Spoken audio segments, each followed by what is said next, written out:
Doo doot. Doo doot. Doo doot. Doo doot. Doo doot. Doo doot. Doo doot. Syncing it up. Syncing it up. Facebook is on. YouTube is sending. YouTube is on. 3, 2, 1.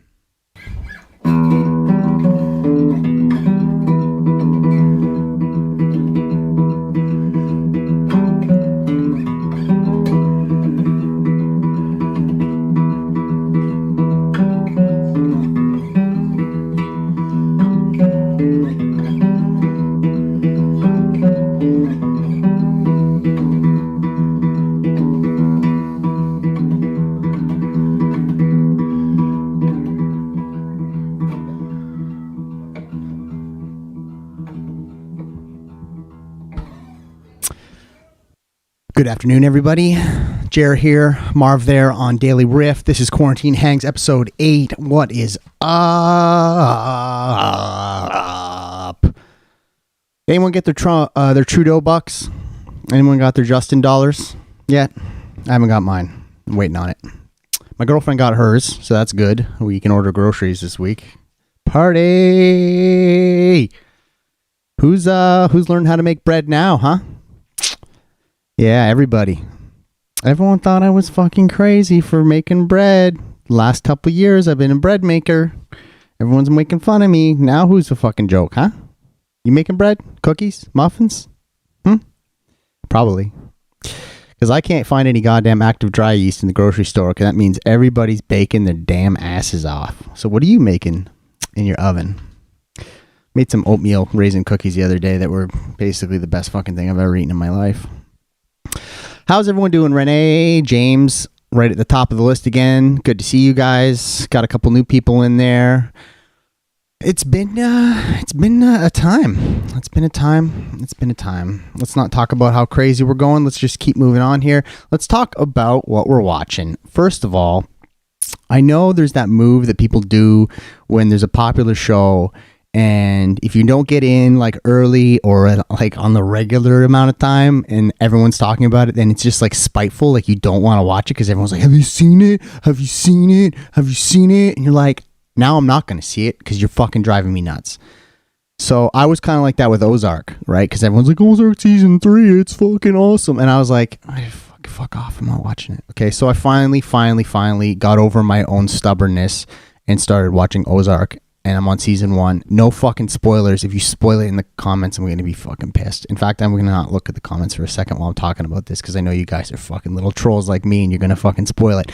But it's a great show so far. I'm like 5 episodes in and I'm having a great time. So thanks for annoying me with the Ozark suggestions. Good. We're having my, I know that it's frozen. Don't worry. It's just this thing that happens every now and then. It usually only happens when I'm offline, but it's happening right now. Who gives a shit? Who's watching the news too much? Anybody? Anybody watching the news way too much? You know what's funny about watching the news too much is that there's no fucking news. Okay? They're making all kinds of shit up at this point because they're out of stories because nothing's fucking happening. Okay? So every now and then I pop in, I check in on, I keep waiting to see some like breaking alert of like the virus is mutated into donkeys and now donkeys are roaming New York City. It's not healthy to watch the news too much, and there's nothing fucking new there anyways. I'm still addicted to checking it every now and then, if I have to admit, but god damn it, there's nothing new. I will keep hoping to see some kind of miracle situation where the NHL is back. I keep hoping to see something where they're like, they found a vaccine and they can make it in batches of 1 million with fucking little effort. That kind of shit. It's not happening right now. Okay. And not to be like a Debbie Downer, right? But we're going for a little longer here. So just a little reminder to everybody that there's no news. Okay. Trump said something fucking stupid. That's it. You basically only tune in to see the new dumb shit Trump said. That's it. Timothy says, what's up? Hey, what's up, Timothy? Kara. We got lots of good stuff today. Today on the show, we got Jesse Modz coming in from CJAY. Anyone from the Calgary region will know Jesse. Anyone from the St. Catharines, Hamilton, Burlington 97.7 Hits FM scoping range. They got a powerful station. He was on 97.7 for a long time. Huge supporter of the band, friend of the band, general awesome dude. We're going to have him on in a little bit. Yeah, stoked for that. Did anyone see the Lazies last week? I swear to God, man. We had some great... I think every single guest that I've had on so far has been really great. But holy shit, man. The Lazies were killing me. They're fucking killing me. It's the British kill me sometimes with their accent, because shit that normal people say in a normal accent and then said in a British accent, it's a fucking lot funnier. But the Australian accent, it's not just the accent, okay? It's they have a sense of humor, and it's just a general the lack of giving a shit too. That it's just when it all combines into this, it's just pure hilarity. So thanks to the Lazies for coming on last week. We're gonna go to a quick clip here of Marv. It's Jay Harvey and the Inner Demons, his new solo acoustic performance. I don't know what the fuck to call it. It's not a recording, but it is a recording, but it's not a recording. And the song's called Deep Dark Woods. Here we go.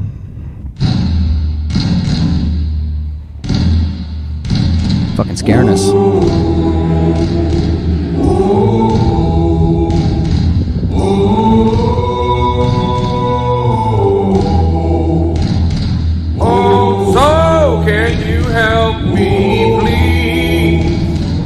I got years of growth in me. Change the tide that has made me old. Let me come in from the cold. Way down in the deep dark woods. Something lies that can do no good. Way down in the deep dark woods. May my warning be understood. Oh, so how do I get by? Now I near the end of my life. Change my ways, save my flawed desire. Make my heart beat again in time. Way down in the deep dark woods. Something lies that can do no good. Way down in the deep dark woods. May my warning be understood. Way down in the deep dark woods. Oh. Way down in the deep dark woods. Oh. Oh. Oh. My.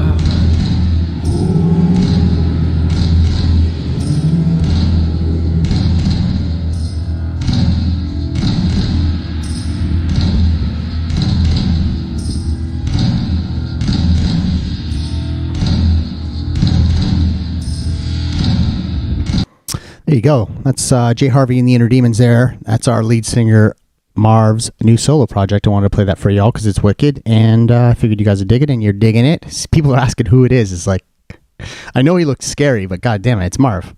So thanks to Marv for sending that to us. Jay Harvey and the Inner Demons. It's on YouTube. It's on Facebook. Just give it a search. Jay Harvey, Inner Demons. Subscribe. He's dropping music all the time. Check it out.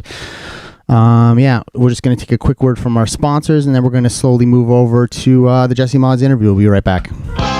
Just like an old friend, you can count on and trust.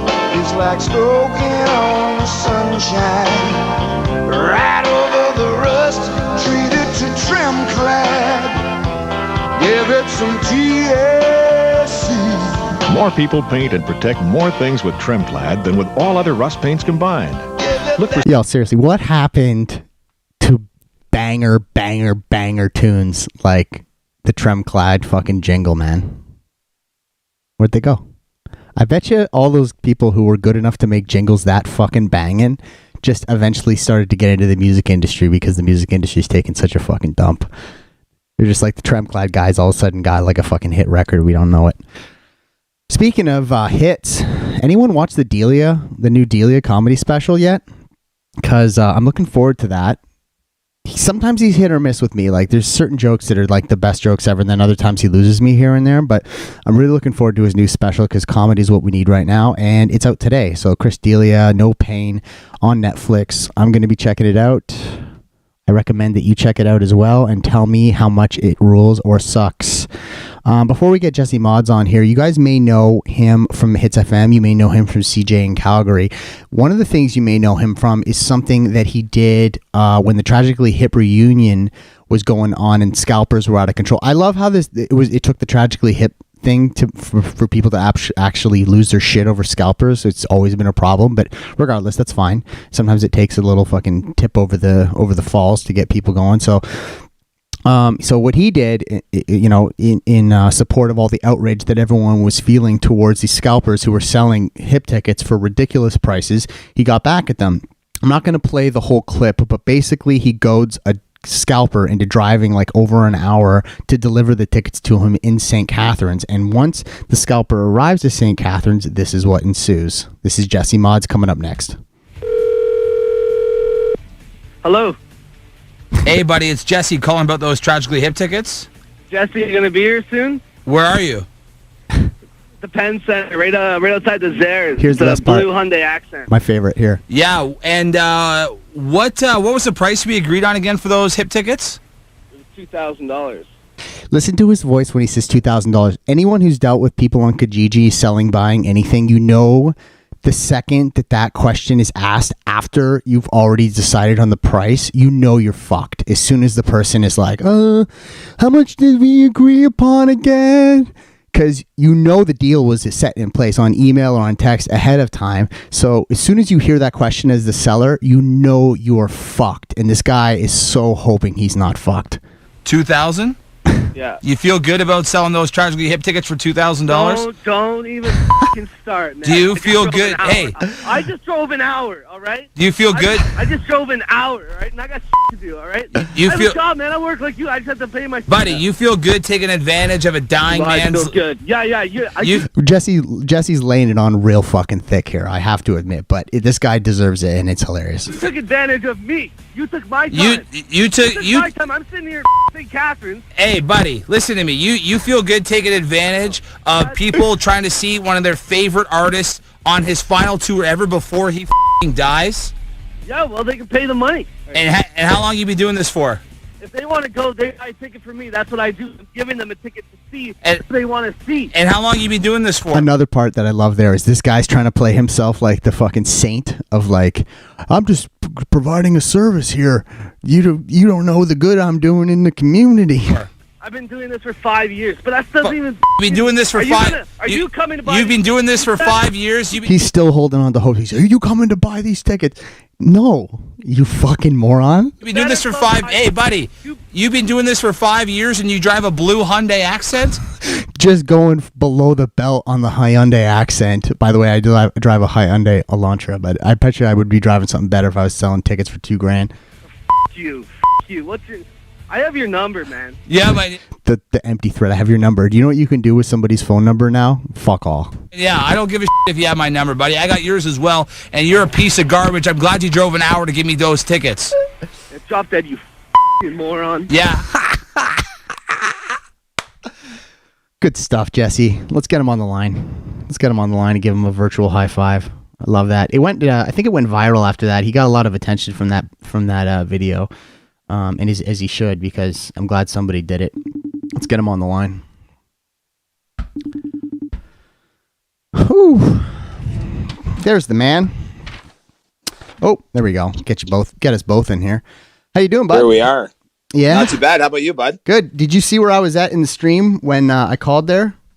It's so funny how that Tragically Hip prank call is still living on on not only like online on radio. People were still playing clips of that on television recently. Yeah, dude, it's everywhere because it's one of those moments where you nailed what was going on in the you know how it is nowadays. You catch a little ride on the wave of what's popular, and you do something super appropriate like that. It's gonna get attention. So I was doing some digging on you last night, and I remembered that you'd done that, so I had to play it for the people. A little backstory on that. I'm a huge Tragically Hip fan, and that morning, I think like most of the country, I was online trying to get tickets for that final tour, and I just couldn't. And I remember seeing on Kijiji all these people selling tickets that managed to get them, and I just thought, if there's anything I can do for the people, I'm going to try my best to get at least one scalper to represent them all and fuck them over. And that's what we did. It worked out unbelievable. Yeah, So, super good. yeah. So let's start off here because we got to introduce you to the people. We got people from England and Scotland and all over the place here. You are a radio personality currently working out of Calgary, Alberta, Canada, at a radio station called CJAY. You had how long ago was it that you were at Hits FM? I've been at CJ now for 3 years, so I guess 3 years ago. Man, I hate saying long time. I hate saying time flies because it's such a cliche thing. But like the older you get, the faster it does go, and like it doesn't seem like that long. It seems like just yesterday we were coming to see you at 97.7. Yeah, It's insane. My first interview ever at 97.7 was with you. really. It was with you. I remember going in. They're like, "Okay, you're interviewing Monster Truck," and I was like, "Fuck yeah!" And I remember talking to you, and it was the first time I ever realized that bands weren't all multi-millionaires. Was when I talked to you, and you're like, "Oh yeah, I think I got one of your roommates or something was there, or you were in a basement apartment." I was like, "Oh, they're just like us. Everyone's normal." Yeah, man. Yeah, that's funny because like I hate to admit it, but I got to be honest. Like I don't remember anything. Like I just don't remember anything. Like we've been to Hits a bunch of times.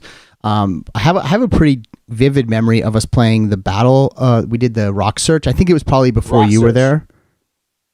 Just before, and it's funny because when I got there, they were telling me all about Rock Search and how bands like the Trues and Finger 11 and Glorious Censored One, and they said to me, and I'm not just saying this to you, their biggest regret ever was not picking you guys the year you guys entered. Yeah, they fucked up.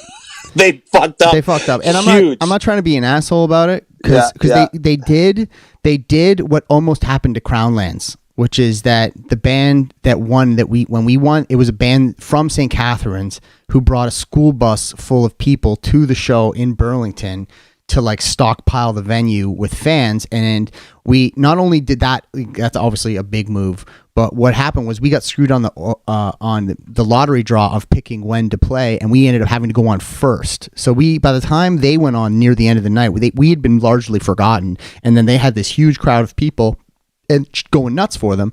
So it was kind of an easy move for them to go with that. That was back when they used to have a ton of judges too. There was like Joel Carrier was one of the judges from Dynalo who ended up eventually signing us out of the whole thing. Mm-hmm. And it was just generally like a bit of a fucking bummer for us because that was back when there was a big cash prize and we needed the money to record our first EP, which we hadn't even gone and done our first EP yet. So I was pissed. I was fucking pissed. And my biggest non-regret is not flipping out and fucking saying something stupid, because at the end of the day we ended up being on Hits. Paul Morris got us on. Everyone was super nice. We were super supportive. Yeah. Well, ask me where the Roxwells are right now. Yeah, well, you know what? Great guys, I heard. But oh, dude, I can't remember. I think it's TJ is the name of the drummer. Their drummer, like they're all stellar, like crazy musicians, but their drummer was so fucking good. I was just mesmerized by him, and so I don't know. It's one of those things, man. It's like looking back, like trying to be upset about something that actually probably worked out for the best. So at the end of the day, it's nothing but love from us. Knowing you, Jared, and like how serious you take everything, which is such an awesome thing of you.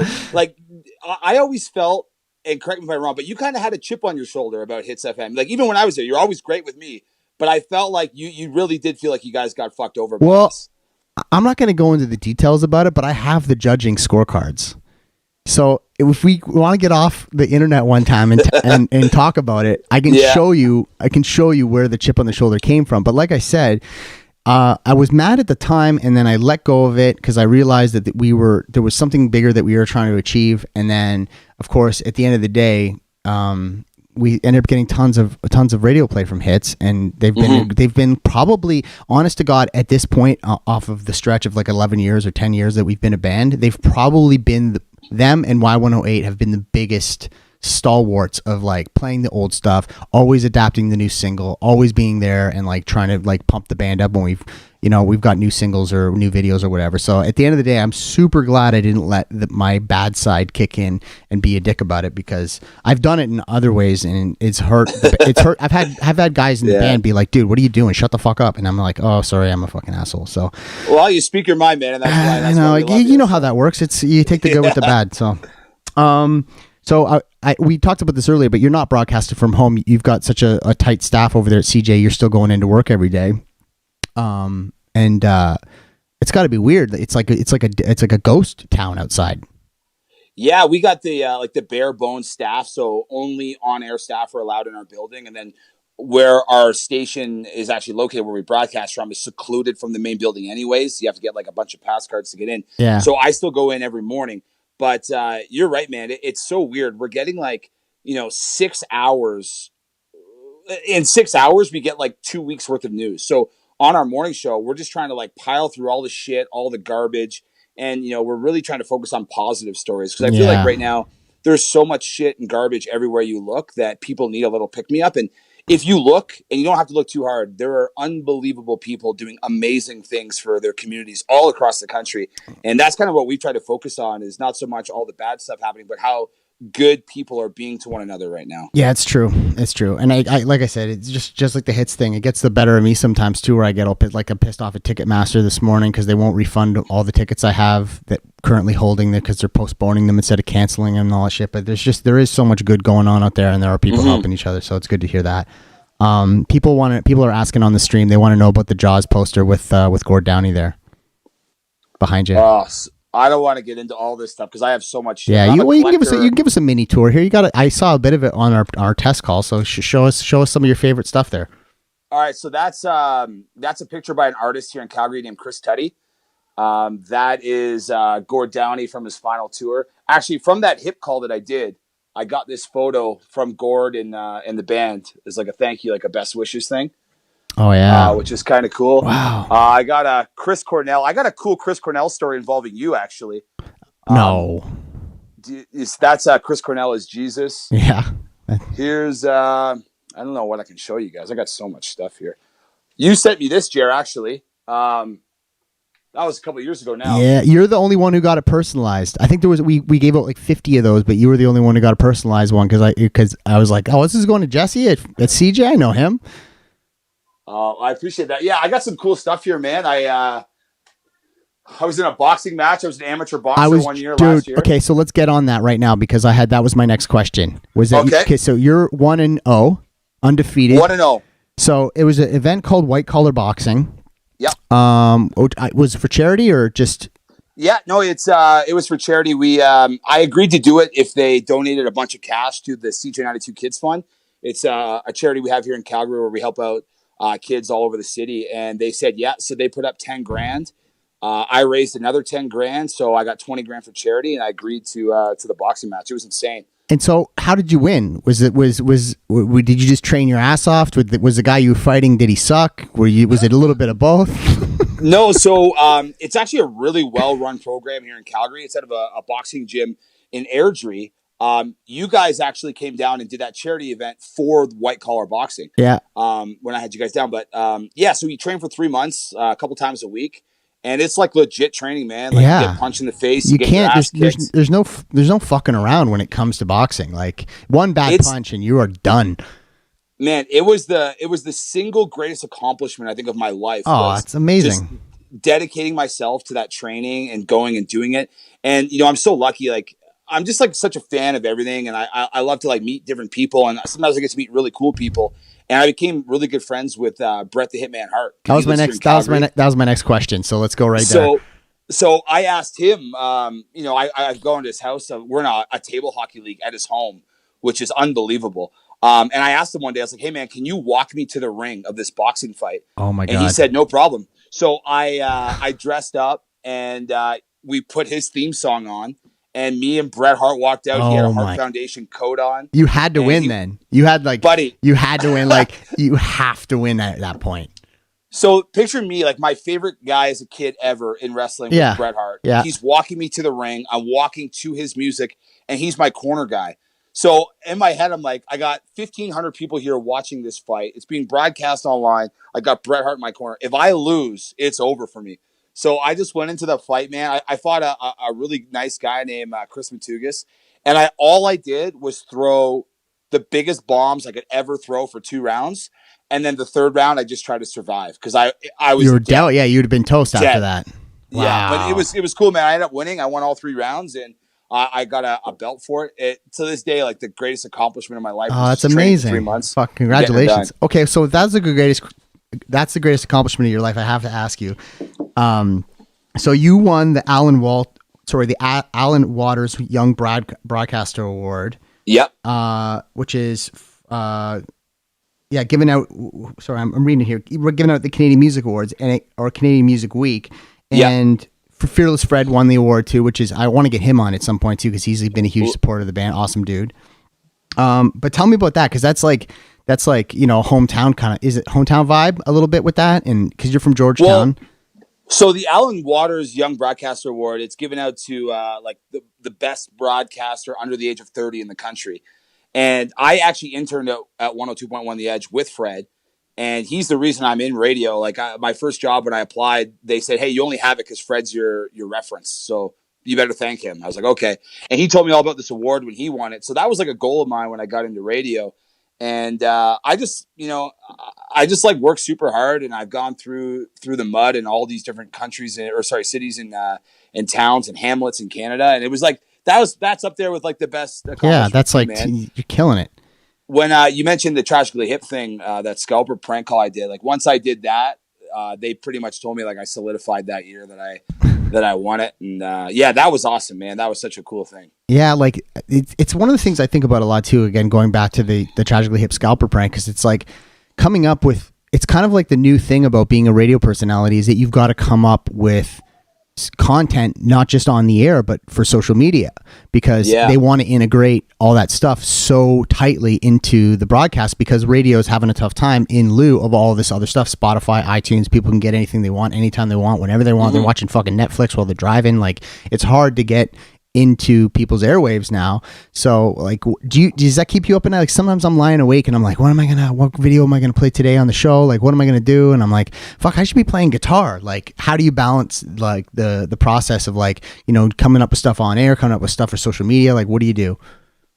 Well, I'm a creative person. I think like you are. So my brain never stops thinking. Like if I'm out at the mall and I see something happen, I'm instantly trying to figure out a way how I can use that to my advantage and write something funny or interesting or entertaining for our listeners. In terms of like things going viral, it's hard. I've tried to. You can't force it. Yeah. No, I was just gonna say, like, I've gone like to my basement here and like, okay, I'm gonna make something go viral. I'm gonna write something so awesome, and you put it out there and you get like 20 likes and 1 share. Yeah. And then every now and then something comes along where you just like strike gold and it kind of does the legwork for you. And the Tragically Hip thing, man, all I had to do was say scalper fucked over, Tragically Hip. That went viral. It is. It's the simplicity. Like the more you force things in my industry, and it probably applies to a lot of people. It does. It just doesn't work. No, and it's funny because like it's almost like you have to punch down, which is not something that you want to do half the time. Because like there's easy ways. There's an easy route to take sometimes with getting clicks and likes and comments and all that shit, and you don't want to get tied up in that because you just turns yourself into some kind of fucking shill on the internet. But yeah, I don't know. It's a hard, weird line to walk, And at the end of the day, for stuff like this, like if I'm doing this show, it was just something new. It's like I just try and get good people on that, have something to say or do something cool for the job and great musicians, like whatever. So, keep up the awesome work, man. I love being able to check in with you, especially with the way situation is now. But surely when this is all over, we'll be out to Calgary to see you and everything, and we'll be doing that. We'll switch roles, and we'll come into the station, and we can do this the other way. We'll do this the other way around. Jerry, I'd love to ask you, man. Like, what do you think we got to do out here in Calgary to change live music? Because I know you and I have talked about this off of a platform like this. But I find that there's a lot of struggles out here as well. You know, people are kind of strapped financially. Calgary's not doing the greatest economically, but people just aren't going to shows. And I don't know what to do because I come from Southern Ontario where people go to shows all the time on a Tuesday, Wednesday, Thursday, doesn't matter. Here, it's like, it's tough, man. A huge part of the whole live music scene always revolves around the venues. And at the end of the day, if you've got the right person, people, group in the city setting up venues that accommodate the types of music that the people in the city want to see, then you're going to get success. And a lot of the times the biggest problem is not having the low level, mid level venue to be able to accommodate a 100-person show, a 500-person show. And the problem with being able to accommodate a 100-person show is that you've got to be able to still make money off of only having 46 people show up to your club. So being able to handle only having 46 people, like there's bars out there that have 46 people in it every night. They have no live music, and that means no overhead, and they can just sell beer and make money. But when you have a venue and you've got to pay a sound guy and you've got to pay the band, and then you've got to make, you got to do everything else. You got your lease. It makes it really, really tough. And the other thing is, like, the economy's now it's really fucked, but before, rent, everything, the cost of doing a business is just so brutal. Plus live music attendance is down. I think, honest to God, at this point, the answer really lies in the music itself and the integration with the venues.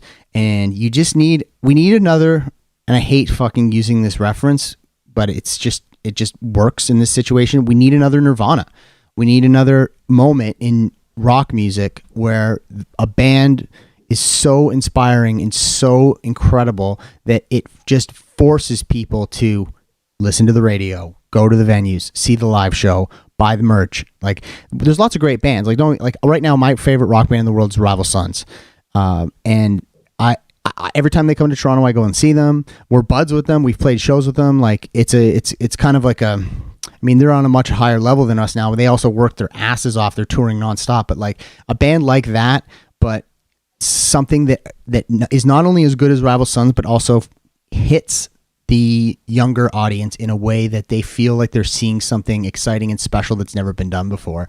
And I don't know how to do that. That's like talking about making a viral video that gets 20 million views. It's like some people just have the inspiration and the ability to just do that shit without even trying to. And I think that's the kind of thing that we need to really turn things around at the moment. And I don't, it's easy for me to say that, but in the grand scheme of making it happen, someone's got to just be the next Kurt Cobain. What do you think about this? I've been thinking a lot about Calgary because, you guys are my buds and you guys roll through here, bands like the Lazies and the Standstills. And, I got all these guys that I love and these bands that are amazing. They come to Calgary and there's the support just like isn't what it should be. And I start thinking about Calgary and, you go downtown Calgary and, the bars are bustling around happy hour. And Calgary's such like an early morning city. People go to work early, hardworking people here. I thought if you moved rock shows, and it sounds crazy, but like a headliner on at like 5:30 p.m. at a bar downtown, I bet you would fill those bars every single time you guys come. I think people, I went and saw the Lazies the last time they were here. That was like one of the last shows I got to go to. And they were on at like 11:30 at night. Yeah. There wasn't many people there. No. And it's just hard to go to these late shows for people that get up so early. That's what I would like to see, but that's also coming from a morning guy who gets up at 3 a.m. So. Yeah, no shit. I've heard that theory before, and I think it's definitely something worth trying. It's funny that you say it, actually, because the last time we played Calgary, our van broke down, and we didn't get into town until like 11:30 at night. We didn't go on until like 1 in the morning. It was a fucking disaster. Like, half the people couldn't stay and like had to leave because it's an early morning city, and people were like, "What the fuck, dude? You guys aren't on yet." We weren't even there yet because we had such crazy trailer and van problems. We were like fucking, it was actually one of the hardest, worst times we ever had getting to a show, and then it was so close to being canceled, and it was just one of those things. But that's a fine theory. I would love to see it put into practice. It's tough to do those kind of experiments on a tour, but I definitely open to the idea. Is that the show that Terry Cahill from FUBAR came to introduce you guys? Yeah. I'm hoping to get him on as well. I was gonna try and get him like onto this call, like 3-way in, so that we could like get him on today too, because he's a Calgary boy. But he's a good buddy. He's on my show all the time. Yeah, I'm gonna have to get him on the show. But I really appreciate you coming on. Good luck with everything. At CJ, I know it's going real good, and we'll be there as soon as we can. And yeah, fucking just all the best, and thanks for coming. I appreciate you having me, brother. Yeah, no problem, man. Have a great night. Take care, bud. Yeah, See you, peace, buddy. That was Jesse Modz, CJ. Well, thanks for all the comments. Thanks for tuning in. I think we're going to call it there on today's episode. We're going to go out with a little bit of an... Oh, no, it's not an oldie. It's a newie. It's the opposite. I was going to go with this old video of us playing I Am Freedom at Lee's Palace. But then when I was looking through the Lee's Palace videos, I found a new one of a new song we've got called Fuzz Mountain that is going to be on our next record. It's actually all recorded, but I'm going to play the live version from our Lee's Palace show last December. Last December. Where's the date? December 28th. This is uploaded by a guy named Heavy Fraga on YouTube. Fuzz Mountain, Monster Truck. Quarantine Hangs episode 8 out. Thank you for tuning in. We'll see you on Thursday. I think I'm going to start doing these things on Tuesdays and Thursdays at 4 p.m. Eastern. We're going to stick with that and see how it goes. Everyone be safe. Everyone be well. Have a great night.